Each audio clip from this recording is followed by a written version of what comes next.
Doni untuk bisa mulai berbagi. Silakan, Pak. Oke, makasih Mas Ade dan juga Pak Indra telah berkenan untuk hadir secara personal untuk memberikan sambutan. Kita baru bertemu ya kemarin di acara pelatihan Setcap dan juga tadi juga kalau ada yang ikut ya itu ada webinar tadi ya tentang ethics itu dari HAPI Komda Bali ya. Jadi hari ini nih saya berharap sebetulnya karena ini udah agak malam, jadi mungkin kalau nanti saya akan ada kasih beberapa contoh. Jadi kalau ada yang misalnya ingin berkontribusi gitu, ingin menjawab kira-kira terjemahannya seperti apa, boleh silakan unmute gitu ya. Karena ini saya sih mengharapkannya agak ada interaksi. Jadi biar apa ya semacam mengaktifkan kembali gitu ke kepalanya gitu meskipun sudah agak malam gitu ya. Jadi santai saja. Oke, jadi saya izinkan saya untuk share screen. Sudah terlihat ya share screen-nya? Sudah. Presentasinya. Sudah. Oke, saya slideshow. Lalu kemudian saya new share. Oke, ini sudah terlihat bergerak itunya teksnya? Ya, bergerak. Ya. Oke, ya. Sekarang saya pindah ke slide berikutnya. Pindah? Perlu dites satu-satu. Oke, ya ini sedikit perkenalan. Tadi sudah disebutkan sama Mas Ade juga gitu bahwa saya dosen juga, sekaligus juga sudah dosen PNS juga gitu, baru diangkat gitu sebagai PNS di Departemen Linguistik FIB UI untuk mata kuliah penerjemahan dan penjuru bahasaan. Jadi bagi Bapak Ibu yang berminat, Mas dan Mbak yang berminat untuk ambil S2 lagi gitu, saya tahu Pak Indra juga lagi S3 juga gitu kan ya di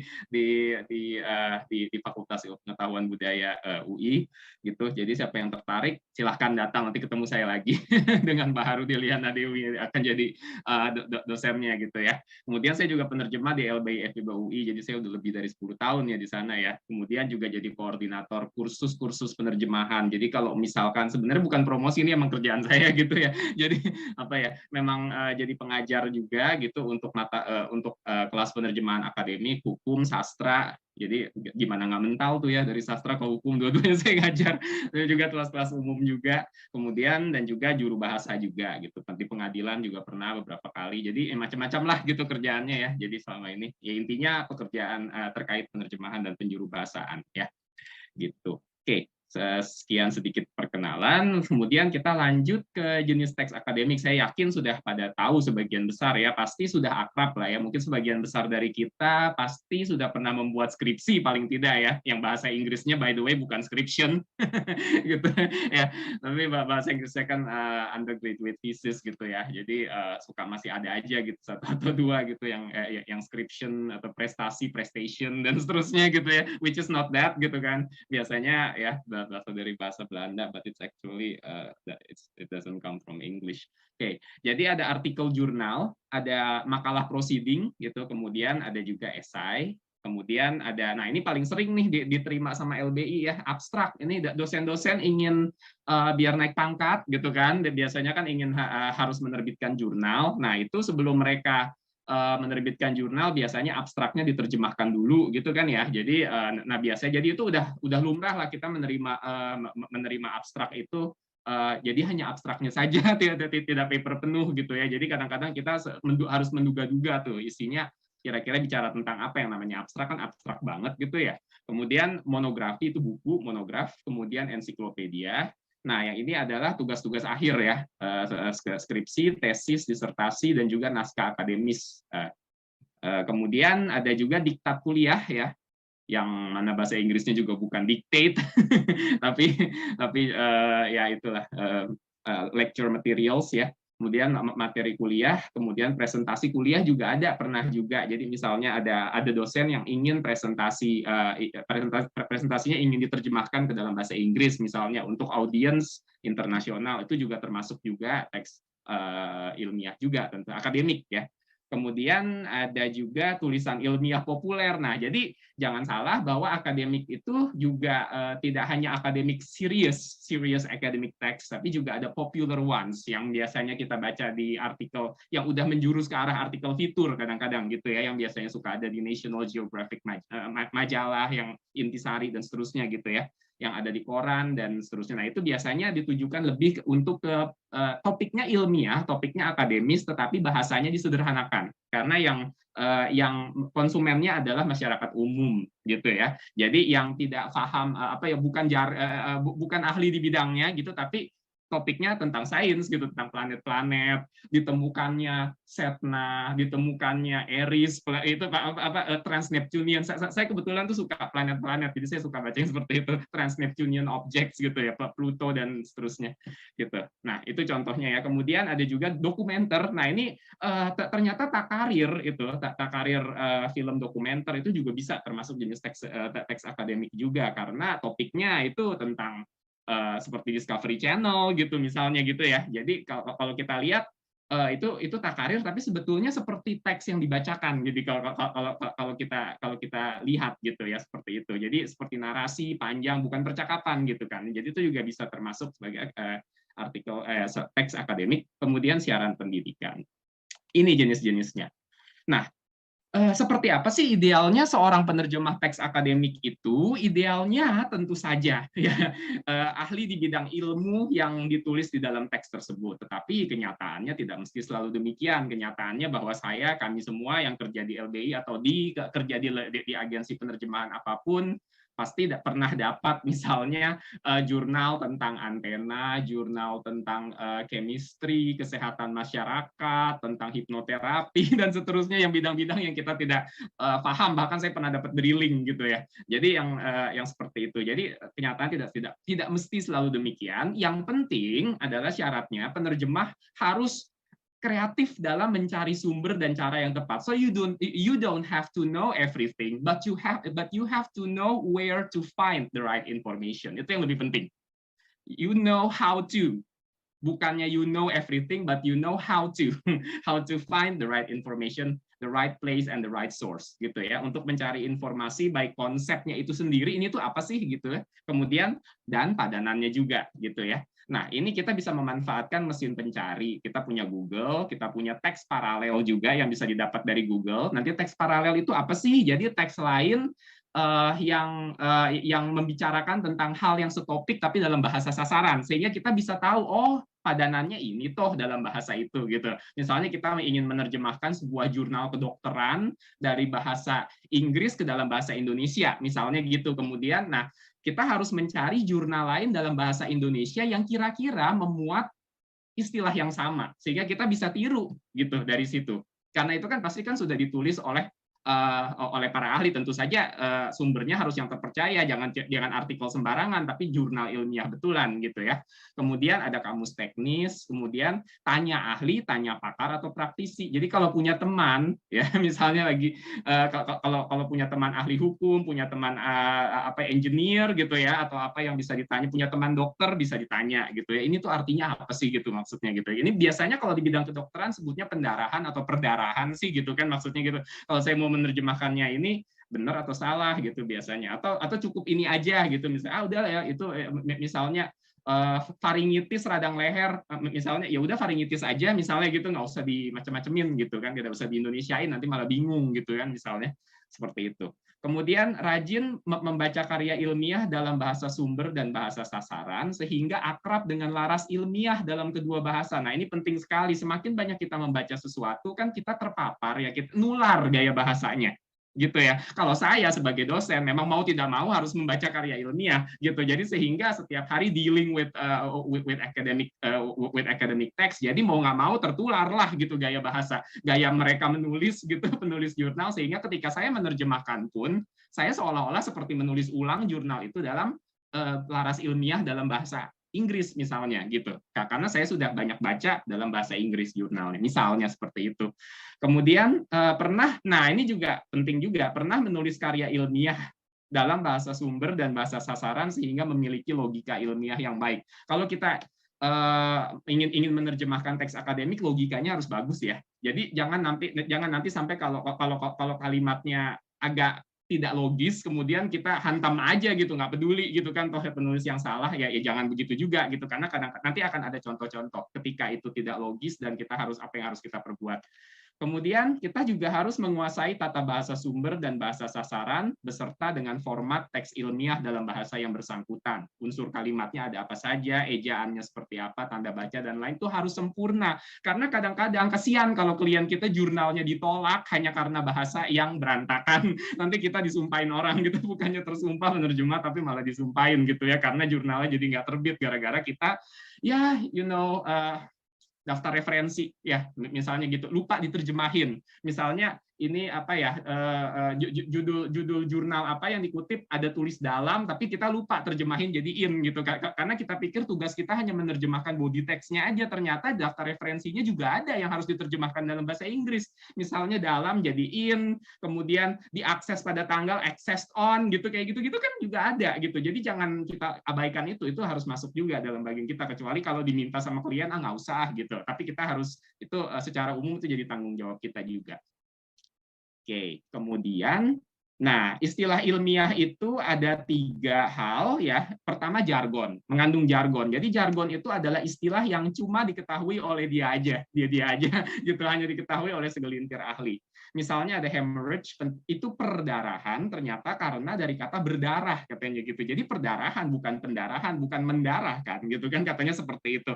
Bahasa sehari-hari kan kita pakainya pendarahan, tapi kalau dalam kalangan kedokteran itu sudah lazim dikatakan perdarahan. Kemudian ada kata redundancy, mungkin bahasa awamnya kemubaziran gitu, mubazir berarti kemubaziran, tapi ternyata dalam bahasa linguistik atau dalam bahasa linguistik ilmu bahasa dibilangnya kelewahan. Ada yang pernah dengar nggak kelewahan? Taunya orang mungkin kelewatan gitu kali ya, tapi bilangnya lewah gitu, redundant gitu ya, kayak misalnya naik ke atas turun ke bawah itu lewah ya, kalau udah tahu naik ke atas turun ya turun ke bawah, ngapain juga dikatakan atas sama bawah, itu lewah namanya. Kemudian disiplin, jadi berbeda disiplin ilmu berbeda makna. Jadi misalnya saya pernah menemukan kata bit. Itu bit kalau dalam bidang ilmu komputer itu jadi byte itu bit per second gitu, something like that. Kemudian tapi kalau dalam bidang drilling itu jadinya mata bor gitu. Jadi so you have to be careful. Harus melihat konteksnya. Ini kita lagi ngomongin ilmu apa sih gitu. Nanti kalau saya bilang misalnya string dah gitu ya. Biasanya string itu kan benang gitu ya. Tapi kalau misalnya itu di astrofisika jadinya string theory gitu ya. Terus kalau misalkan di dalam bidang musik jadinya alat musik gesek gitu kan. Jadi macam-macam artinya. Itu tergantung bidangnya apa. Kita harus lihat konteks. Kemudian agreement. Agreement itu maksudnya subject verb agreement ya.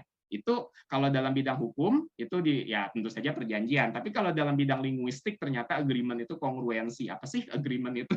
Ya I am, he is, you are.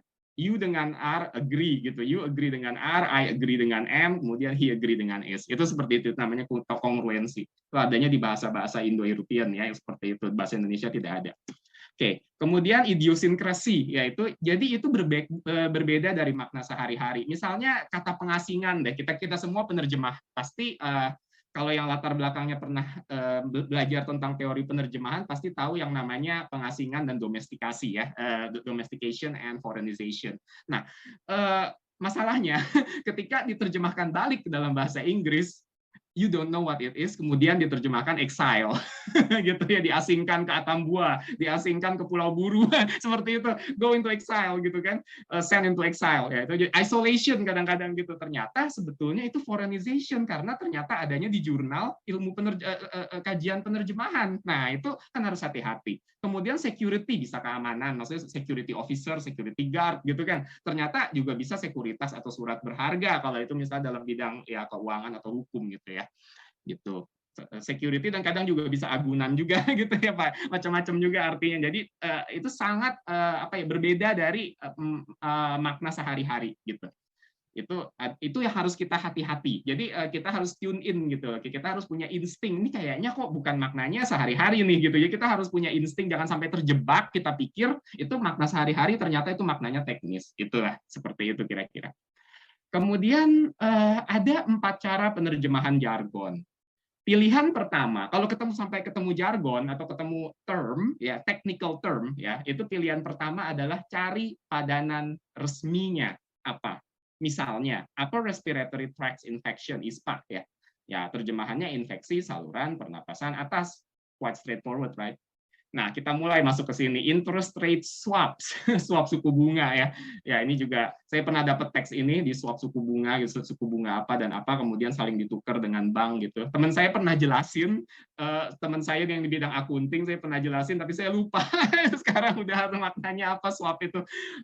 Pokoknya ada orang ngutang pakai bank, kemudian ditukar atau bagaimana gitu lah. Saya kurang paham. Pokoknya intinya si swapnya itu ternyata tidak diterjemahkan jadi tukar atau apa gitu. Enggak, pakai aja swap suku bunga, udah gitu semacam itu. Jadi tanyalah ke mereka. Saya punya teman bidang accounting, ya saya tanya dia gitu, biasanya pakainya apa sih gitu. Nah, nuclear family ya jangan keluarga nuklir tentu saja gitu ya. Nah, istilah sehari-harinya kan keluarga inti sebetulnya cuma ayah, ibu dan anak gitu. Ini dari bidang antropologi atau genealogi ya. Jadi disebutnya ternyata keluarga batih ya, kalau dicari ada juga di KBBI. Kemudian equivalent dalam ilmu penerjemahan ya padanannya padanan gitu ya. Kemudian kalau ada equivalence ya kesepadanan dan seterusnya gitu. Itu sudah baku ya. Kemudian Biro Pusat Statistik mungkin kita akan tergoda untuk menerjemahkannya menjadi Central Bureau of Statistics. Tapi kalau Anda berkunjung ke websitenya, mungkin saya pun terkejut waktu itu ternyata Statistics Indonesia gitu. Itu jadi bisa jadi padanan resmi itu tidak terdiri dari unsur-unsur pembentuk dari teks sumbernya. Jadi kita jangan main asal menerjemahkan, cari dulu, check and recheck everything di Google dulu gitu. Jangan sampai kita main ngarang di tempat dan ternyata padanan resminya bukan itu gitu. Udah selain malu-maluin, bisa jadi salah makna gitu, bisa seperti itu ya. Itu. Kemudian kalau tidak ada padanan resminya bagaimana? Biasanya ada nativisasi ya. Jadi ini biasanya ini adalah tren yang sekarang sedang berkembang ya, untuk mengubah berbagai macam istilah teknis menjadi istilah Indonesia yang diambil dari Indonesia yang agak-agak archaic gitu, atau dari daerah tertentu gitu. Misalnya power supply jadi caku daya, mouse jadi tetikus dan seterusnya ya. Earphone yang saya pakai jadi jemala dengar gitu. Saya dapatnya dari Twitternya Pak Ivan Lanin ya, itu biasanya jemala dengar atau alat jemala atau apalah gitu namanya istilahnya. Kemudian mikrofon pelantang, speaker pengeras suara dan outsourcing, virtual tatap maya. Sekarang saya baru ketemu ada bauran ya. Jadi saya baru ditanya sama atasan saya, Mas mau ngedosennya tuh metodenya mau daring, luring atau bauran. Nah, itu dia bauran itu pakai mix gitu loh, Anda juga mix antara luring dan daring gitu. Orang masih terbalik-balik tuh sampai sekarang ya. Kemudian supervisor, penyelia dan seterusnya ya, unggah-unduh. Juga saya sering masih terbalik nih dua ini, gampangan upload dan download. Tapi itu namanya nativisasi ya. Saya menyebutnya nativisasi. Oke, kemudian pilihan ketiga, kalau nggak bisa dinativisasi bagaimana?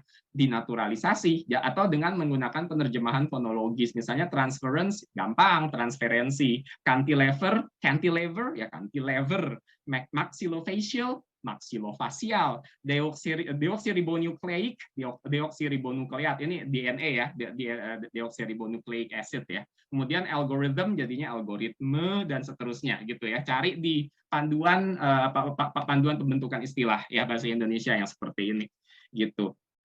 Tapi hati-hati, jangan main hantam semua di naturalisasi kayak tadi, jadinya jadi skripsi, jadi description gitu loh. Jangan main hantam wastafel jadi wastafel pakai F gitu, padahal sync gitu kan, maksudnya kayak gitu-gitu. Jadi kadang-kadang orang suka main hantam aja, ternyata jadinya teman palsu, jadinya Fozami. Kemudian nanti ada Obama's administration, Biden's administration, jadinya administrasi Obama, ya jadi salah gitu ya. Main naturalisasi ternyata artinya malah jadi salah. Ya, padahal kan harusnya kan masa pemerintahan atau kepemimpinan atau masa kepresidenan Obama gitu atau Biden atau apa seperti itu contoh sederhananya lah. Kemudian kalau masih nggak bisa dilakukan, apa yang harus dilakukan? Ya udah pinjem aja pakai bahasa Inggrisnya, kemudian dimiringkan pakai italic ya. Misalnya kayak swap tadi, kemudian ada gerund. Ada yang tahu nggak bahasa Indonesianya gerund apa? Saya belum pernah ketemu ada orang bisa menerjemahkan gerund. Karena itu istilah yang sangat ya udah itu tata bahasa Inggris gitu ya, nggak ada bahasa Indonesianya apa, kayak participle, past participle, present participle. Ya udah nggak bisa diapa-apain gitu loh. Ya pakailah bahasa Inggrisnya saja tapi dimiringkan, italicized. Viscountess, nama-nama ini apa, nama-nama gelar-gelar kebangsawanan. Kemudian ada olahraga namanya jousting. Kemudian ada nano flower, apakah bunga nano? Ternyata enggak, saya cari-cari semua pada pakai nano flower semua gitu. Itu kayak itu dari bidang engineering. Seperti itu ya. Jadi ada 1 2 3 4 Tapi paling utama adalah padanan baku. Harus cari dulu. Harus yakin 100 seyakin-yakinnya tidak ada padanan baku, baru kita cari ke yang lain. Dan kalau masih tidak bisa semua, ya terakhir ya sudah pakai aja, biar aman gitu ya. Dipinjam saja. Oke, itu.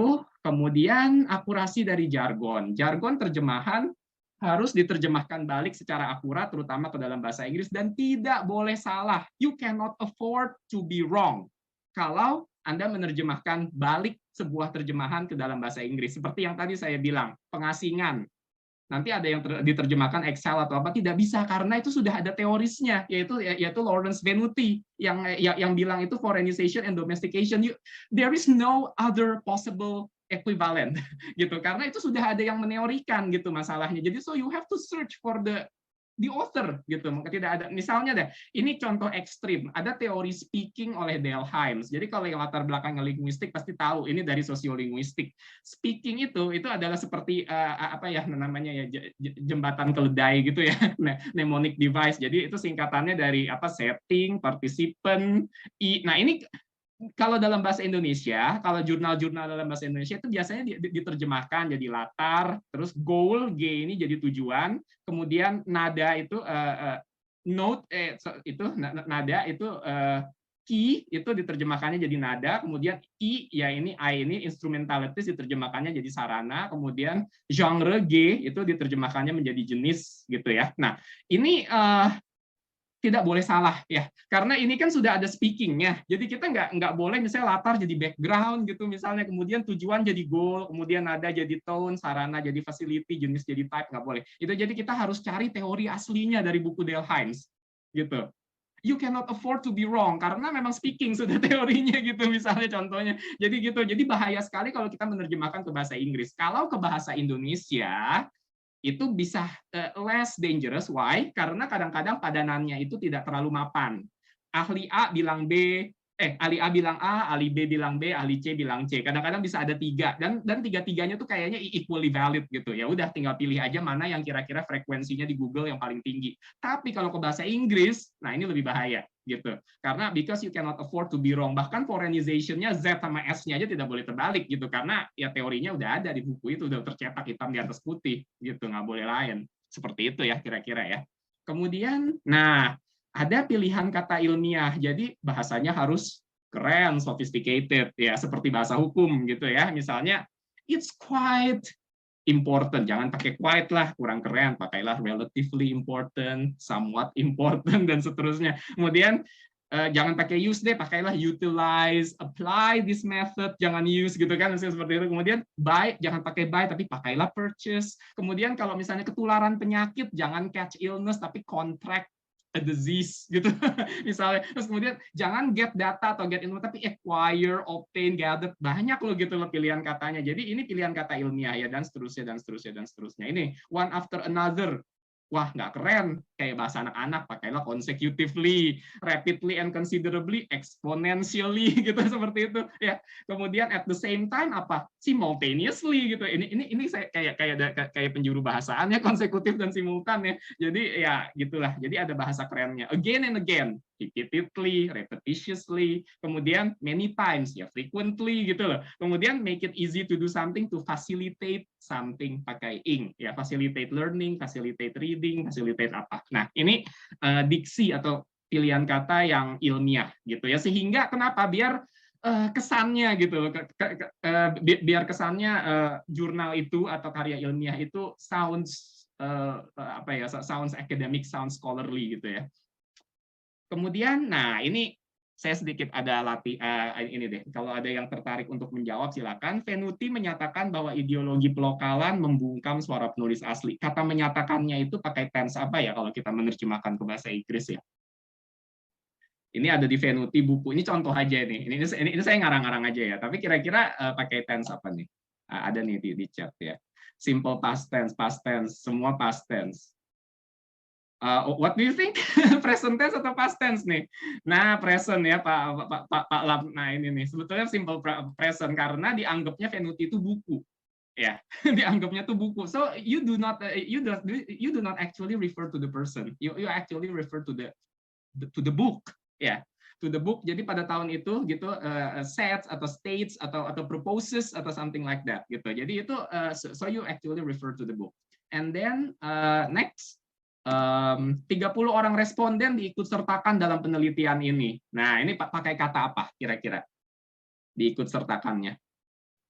Walaupun dicatat tahun 1995 yang sudah lampau. Iya, tetap karena itu buku. Ya, kan book itu selalu menyatakan itu setiap saat gitu loh, semacam itu kan. Buku udah sekali dicetak ya akan ngomong itu terus panjang segala abad gitu loh.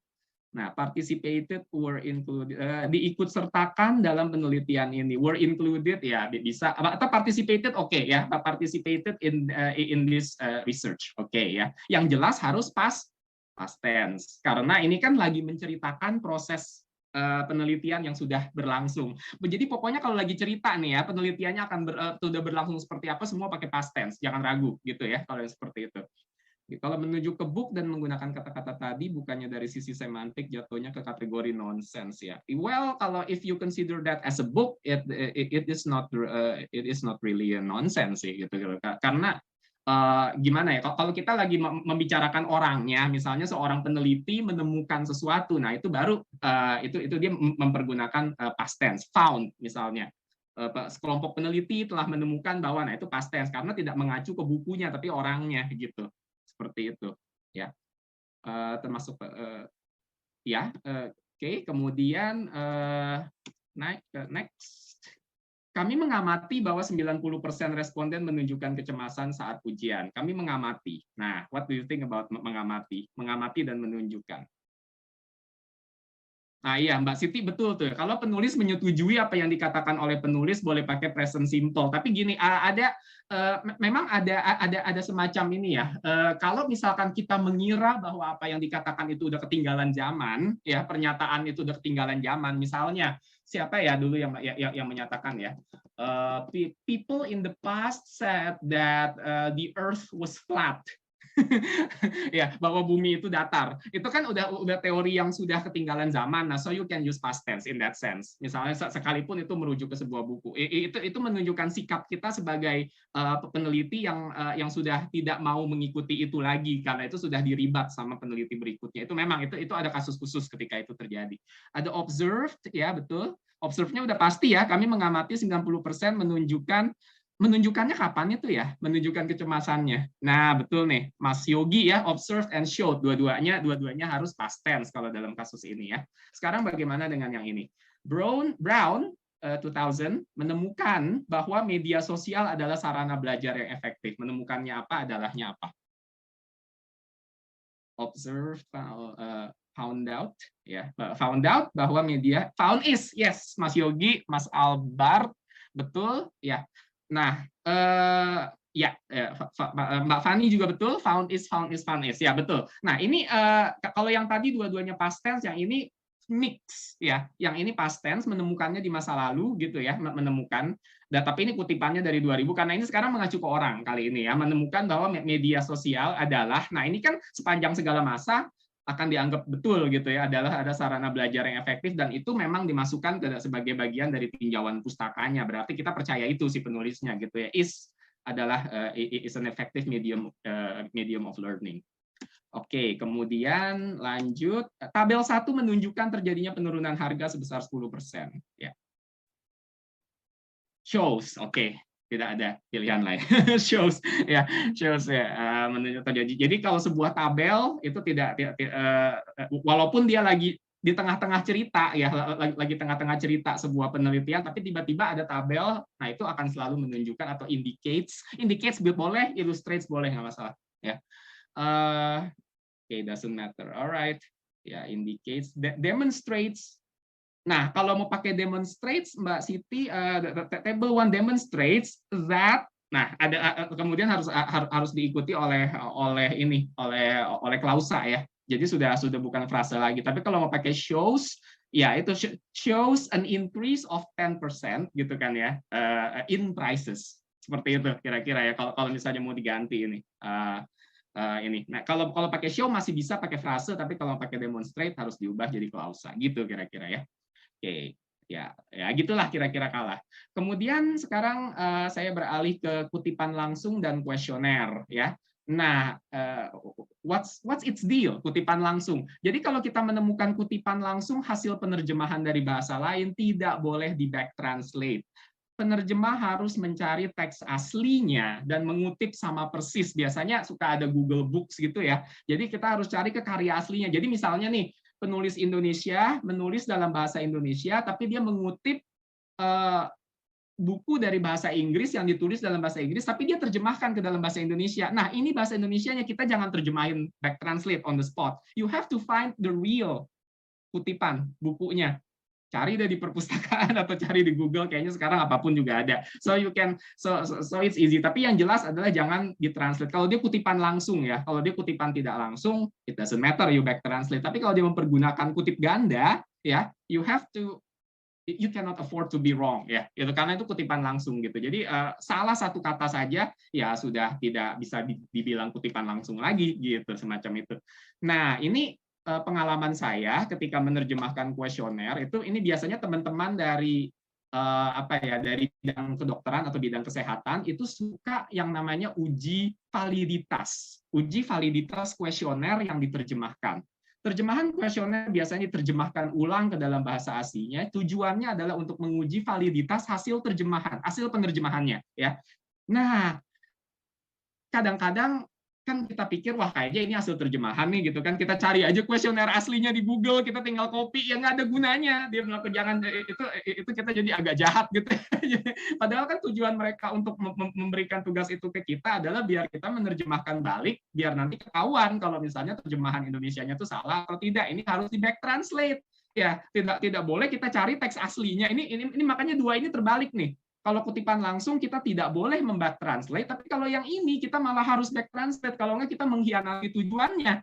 Karena tujuannya adalah uji validitas. Kalau kita cari teks aslinya, kita selain kita pemalas, satu kita juga mengkhianati mengkhianati klien kita. Kesian kliennya gitu, nanti hasilnya tidak valid gitu, hasil uji validitasnya gitu ya. Paham ya maksudnya ya. Jadi jika Anda menggunakan kata yang sama dengan kuesioner asli, uji validitas jadi gagal. Jadi dia bayar kita buat apa gitu kan, semacam itu. Nah, ini pelajaran untuk kita semua gitu. Jadi kadang-kadang ini soalnya kalau di LBI itu yang pengalaman saya, kalau saya dapat kuesioner saya harus tanya biasanya ke kantor, Mbak ini hasil ini buat uji validitas oh bukan, oh iya. Nah berarti saya harus translate secara back translate gitu. Jadi saya tahu gitu. Karena kalau kita tidak berhubungan atau tanya kliennya gitu, ini dimasukkannya untuk apa gitu, semacam itu ya. Kemudian kesalahan dalam teks sumber, suatu teks sumber yang sempurna itu adalah kemewahan menurut saya gitu ya. Jadi kadang-kadang kita bisa menemukan kesalahan faktual atau referensial. Misalnya ada there are 5 causes of poverty, dia bilang begitu, ternyata kenyataannya yang disebut tuh ada 4 atau 6. Kita boleh nggak membenarkan? Misalnya kita ganti ininya jadi 4, jadi there are 4 causes, boleh ya. Misalnya ada first, second, third, dan fourth, tapi yang five-nya tidak ada gitu, fifth nggak ada gitu. Nah itu tidak disengaja penerjemah bisa memperbaiki. Tapi kalau yang seperti ini bagaimana? Phonograph was invented in the 17th century, nggak mungkin, pasti salah ketik ya, yang ada salah abad 19 gitu, saya yakin ya, nggak mungkin nggak ada 17 itu phonograph. Kemudian the country's population telah meningkat dari 10 ke 7. Nah loh, ketemu yang seperti ini. Ini kadang ketemu ini saya yang kayak gini, kok meningkat jadi 10 ke 7, ini salah ketik, misalnya ini telah menurun, karena ada 2 kemungkinan. Ini kira-kira boleh atau enggak ya kita perbaiki ya? Ini kira-kira boleh nggak Bapak Ibu kita perbaiki yang kayak begini? Boleh atau tidak nih? Boleh.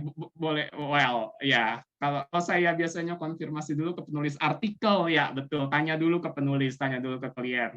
Tapi kalau tidak bisa dihubungi bagaimana? Kalau misalnya kita melewati agensi, kalau saya sih nggak berani. Kalau misalnya ke klien tidak bisa dihubungi, ya apa adanya saja ya, tanya penulis atau biarkan apa adanya. Jadi karena ada kemungkinan kita salah tafsir, bisa jadi ini bisa jadi menurun, tapi bisa jadi ini kurang 1 nih. 10 17 million kan bisa aja gitu, semacam itu, kayak nanti kita salah tafsir gitu kan, takutnya begitu. Jadi kalau nggak bisa ditanya, biarkan apa adanya saja gitu. Kalau saya sih, instead of trying to solve it gitu, something like that ya. Nah, ini juga salah logika. Banyaknya populasi orang Jawa menguasai perekonomian. Sebenarnya yang menguasai perekonomian itu the enormity of the population of the Japanese is controlling the economy. Nah, ini kan nomina yang salah sebagai subjek. Nah, kita betulkan lah. Misalnya the Japanese, jadinya orangnya, bukan banyaknya, tapi orangnya. Gitu, are controlling the economy, atau alternatif pertama atau alternatif keduanya, because of their enormous population, the Japanese managed to control the economy. Misalnya seperti itu. Jadi ada kalau kita ingin nggak bisa move on dengan menghilangkan enormity-nya, ya udah masukinnya begini aja. Ini alternatif kedua gitu ya, semacam itu.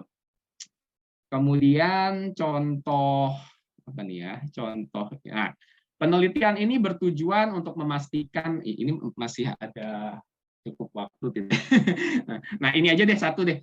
Penelitian bertujuan untuk memastikan apakah adanya hubungan antara penggunaan media sosial dan depresi remaja. Siapa yang mau mencoba? Atau bisa unmute nggak Mas Ade mereka? Jadi langsung ngomong gitu biar nggak lama ngetik ke bahasa Mungkin Inggris. bisa angkat tangan ya, raise hand. Oh, angkat tangan. Ini saya ingin menunjukkan perbedaan gaya gitu, menulis antara Indonesia dan Inggris gitu. Yang kadang-kadang kita tidak bisa mentranslate apa adanya sinteksnya gitu, seperti itu. Nih, kira-kira bagaimana nih? Penelitian ini bertujuan untuk memastikan apa. Sebenarnya sih yang saya mau tekankan nih bagian ini nih. Penelitian ini bertujuan untuk yang bawah-bawahnya mah cuma hiasan gitu.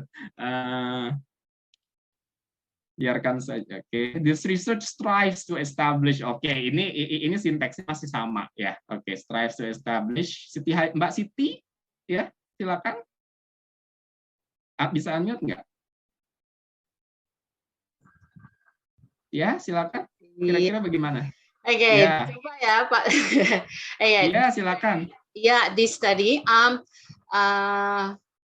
untuk bertujuan boleh enggak ya Pak ya? Misalnya gini, study investigate atau this study or this research aims to ensure whether there is a relationship between media usage, social media usage, and teenagers depression. Iya, depression and adolescent ya, adolescent depressions ya. Oke, ya.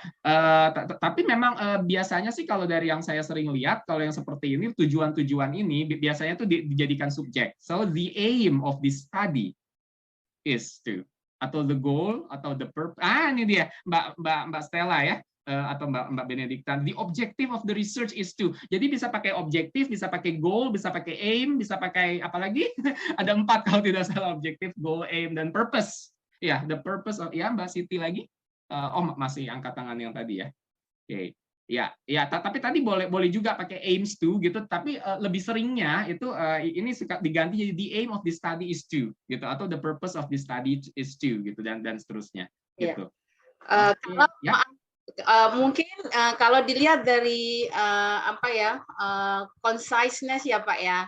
Kalau conciseness, saya memilih tidak terlalu wordy gitu. Kalau wordy panjangan ya. Misal ini saya ambil dari bagian ini kayak semacam abstrak. Itu kan harus ada bagian-bagiannya Mbak. Ada introduction-nya. Kemudian habis itu ada intro, kemudian ada topik, kemudian ada tujuan. Nah, ini aim ini kan harus dinyatakan secara tegas. The aim of this. Nah, itu. Jadi saya harus kasih konteks di situ. So you have to state explicitly that it is an aim. Gitu. That it's a purpose, that it is the goal of the study. Kadang-kadang kan gitu kan, apa-apa kan harus jelas gitu kan, seperti itu. Kalau itu di bagian lain mungkin boleh deh dibuat lebih concise, tapi ini bagian kan suka ada kalau di penelitian, kalau di skripsi itu kan tujuan penelitian. Nah, itu the aim of the study is, nah itu. Jadi kira-kira di situ tempatnya. Kemudian, nah ini dia nih yang sering saya temui, ancangan yang digunakan dalam penelitian ini adalah ancangan kualitatif. I don't like the sound of it, even in Indonesian. Why? Ada yang bisa tidak ini? Kira-kira bagaimana? Ancangan yang digunakan dalam penelitian ini adalah ancangan kualitatif. Kenapa saya nggak sukanya? Karena Mbak Siti, ini terjemahan ke Inggrisnya. Ancangannya memang pendekat, memang approach gitu ya. Tapi ini nih ada pengulangan kata ancangan ini. Ini khas bahasa Indonesia banget gitu ya. Padahal kita hanya cukup untuk menerjemahkannya ke dalam bahasa Inggris misalnya. Nih saya kasih clue. this research,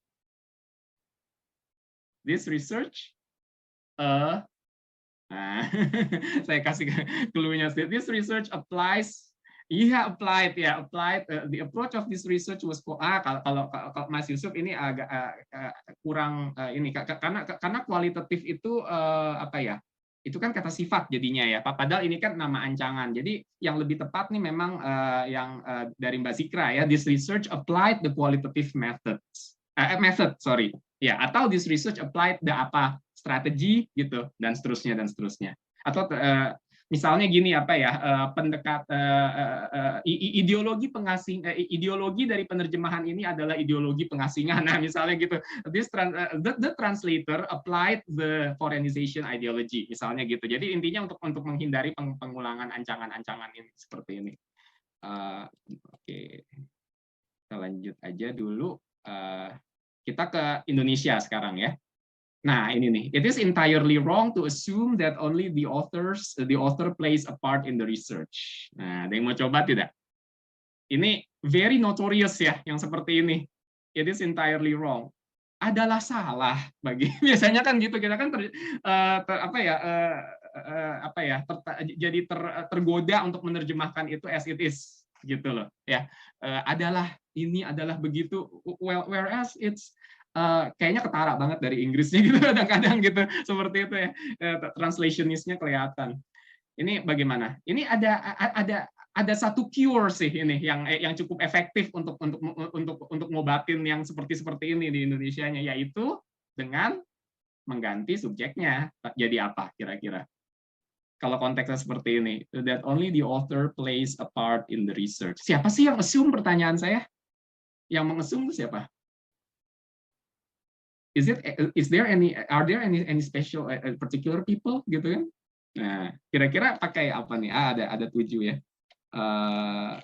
Ini mengasumsi, kurang tepat untuk mengasumsikan, ya boleh juga.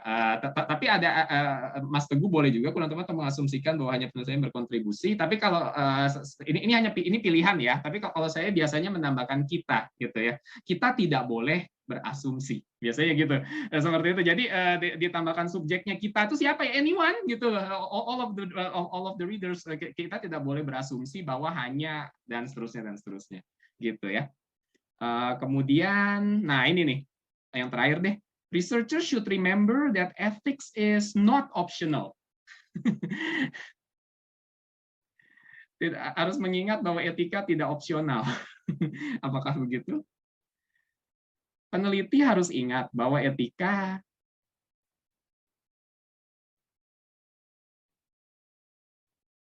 harus ingat atau harus sadar, wajib menaati etika, betul ya.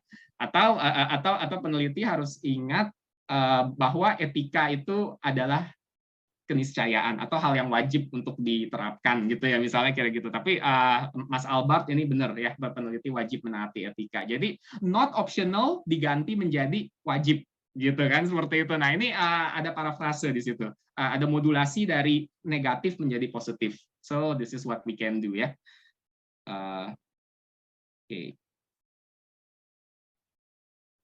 Oke, kemudian, nah ini dia yang terakhir yang bawah. Harry was a student at the Faculty of Economy.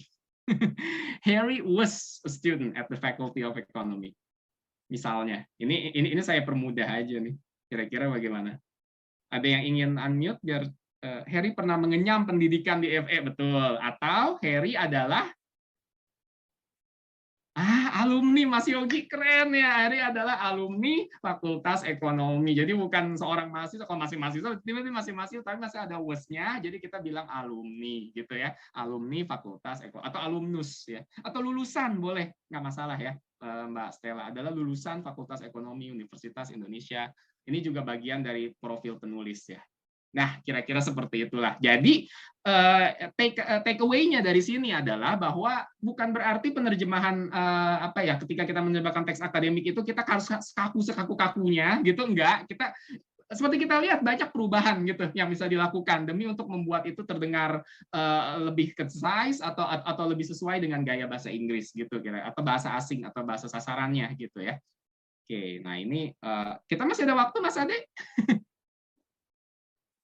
Silakan bisa Pak, soalnya belum ada pertanyaan yang lain. Ini ada Belum beberapa ada ya? pertanyaan dari Pak Yusuf tadi. Oh iya, oke. Ini dulu tapi ya. Data menunjukkan terjadinya peningkatan, atau yang ini aja deh dulu deh. Tingkat keefisienan alat ini sangat tinggi. Yang mana yang lewat sih kira-kira gitu? Oh ya, kata Mas Yusuf, kalau alumni atau lulusan berarti ketawus di sana. Oh, kebetulan kita tahu dia lulus, Pak, karena dia jadi bagian dari tim peneliti, tim penulis bukunya. Kalau dia DO, a bit too far sepertinya. Karena kita udah tahu dia lagi S2 waktu itu. Saya kebetulan kan yang nulis buku ini, jadi saya tahu dia lagi melanjutkan, lagi ini. So, it's impossible for him to be a dropout, gitu. Something, ya. Efisiensi. Nah, jadinya terjadinya ini juga lewah ya. Jadi bagaimana? The efficiency of this gadget is very high gitu ya, atau this tool ya, it has a very high efficiency. Nah, tingkatnya ini yang tidak perlu ya. Kadang-kadang kita mungkin tergoda untuk menerjemahkan jadi rate of efficiency which is unnecessary. Kita hanya cukup bilang aja keefisienan. Saya pernah dengar iklan gitu ya, kayak vitamin, saya nggak perlu sebut nama produknya, memperlancar sirkulasi peredaran darah. Nah, ini dia ya, sirkulasi sama peredaran sama atau beda? This tool is highly efficient ya, boleh juga. Oke, sirkulasi peredaran darah ya. Nah, ini dia yang Mas Teguh puja ini, this tools level of effectiveness. Nah, ini justru tidak perlu nih Mas, yang level of, rate of-nya itu tidak perlu, karena effectiveness, efficiency itu sudah rate-nya dalam bahasa Inggris gitu. Memang bahasa Indonesia suka menambahkan tingkat ini gitu, semacam itu gitu ya. Nah, ini sirkulasi peredaran darah ya udah blood. Karena apa yang terjadi kalau kita menerjemahkan dua kata ini, jadinya memperlancar circulation of blood gitu loh, karena ya sirkulasinya peredaran gitu loh, semacam itu ya. Jadinya ya udah, yang salah satu dicoret aja gitu. Nah, tanggal 1 bulan Januari tahun 2016 ya, ini kita semua udah tahu ya, ini lewahnya Indonesia ya. Jadi 1st of January 2016 sudah cukup. Tapi ternyata bahasa Inggris juga kadang-kadang ada lewahnya gitu. Misalnya this current study seeks to, bisa nggak kita terjemahkan menjadi kajian yang sekarang ini bertujuan untuk atau ya itu tadi, bertujuan untuk atau apa gitu, semacam itu. Nah, menurut saya sih tidak perlu ya, karena studinya itu ya memang udah pasti yang sekarang ini lagi dibaca gitu. So you do not need to translate this current gitu ya. Kemudian contoh-contoh yang lain adalah mana ya? Nah, ini yang mana ya? Nah, ini deh, yang ini aja deh. Yang there is a strong relationship between the time spent by students on Facebook and their academic performance. Ya, kalau dalam dokumen hukum terkait tanggal bulan tahun tidak termasuk lewah. Betul, kalau dalam bahasa Indonesia tidak lewah, Mbak. Dalam bahasa Indonesia tidak lewah, tapi kalau dalam kalau dalam bahasa Inggris sih ada date, ada month, ada itu tidak lewah ya. Apalagi kalau dia memang sudah template-nya seperti itu ya, itu nggak lewah kalau dalam teks dokumen hukum. Oke. Nih, yang ini bagaimana? There is a strong relationship between the time spent by students on Facebook. And ini berfokus pada bagian ini nih, between time spent by students on Facebook. There is a strong relationship, ada hubungan yang kuat antara and their academic performance. Strong relationship antara.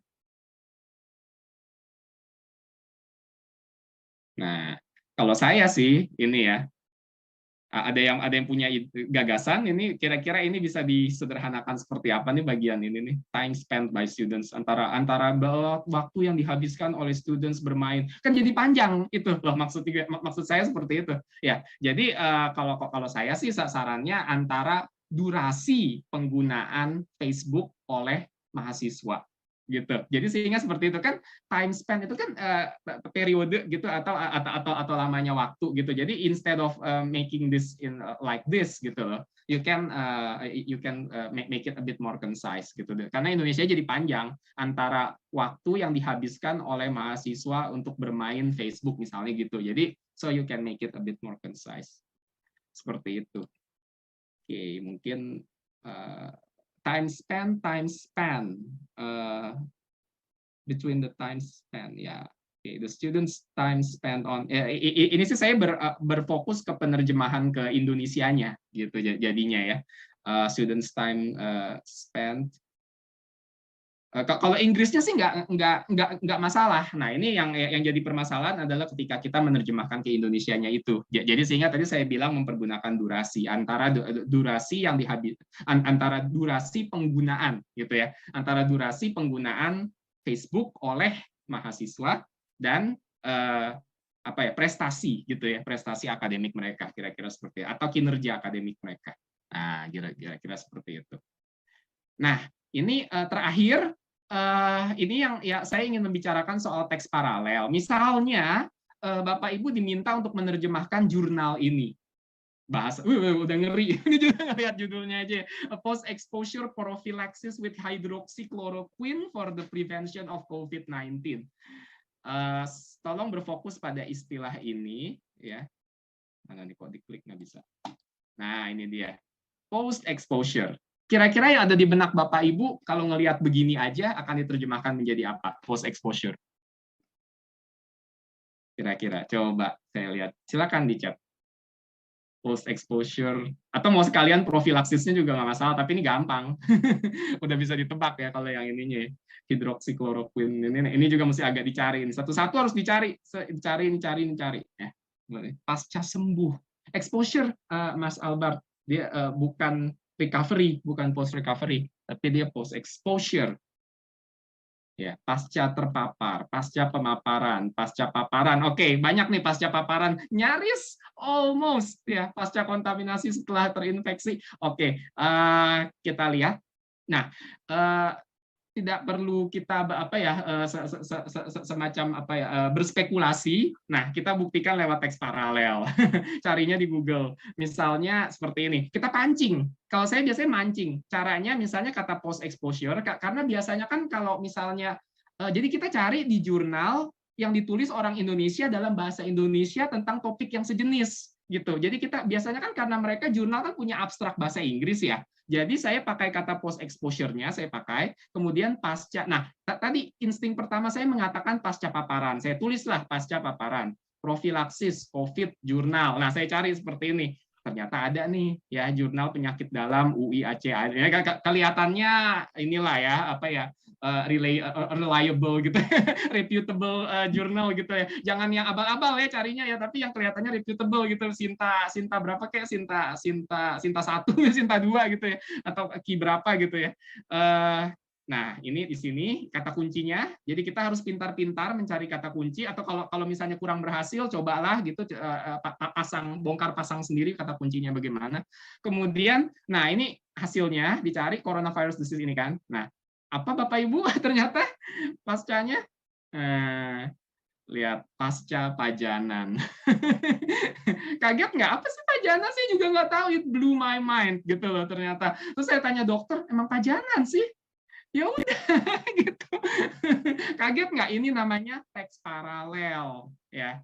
Jadi kita mencari teks sejenis yang topiknya kira-kira sama dalam bahasa sasaran gitu. Jadi jangan asal menciptakan sendiri, tapi kita harus check and recheck everything ya. Memang kalau misalnya dicari di berbagai yang lain itu juga mungkin akan ada pasca paparan juga, tapi kalah. Kelihatannya less reputable than this one gitu.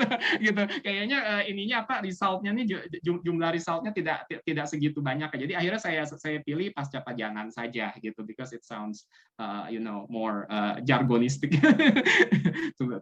Gitu. Ya, gitulah kira-kira. Terima kasih penjelasan dari saya.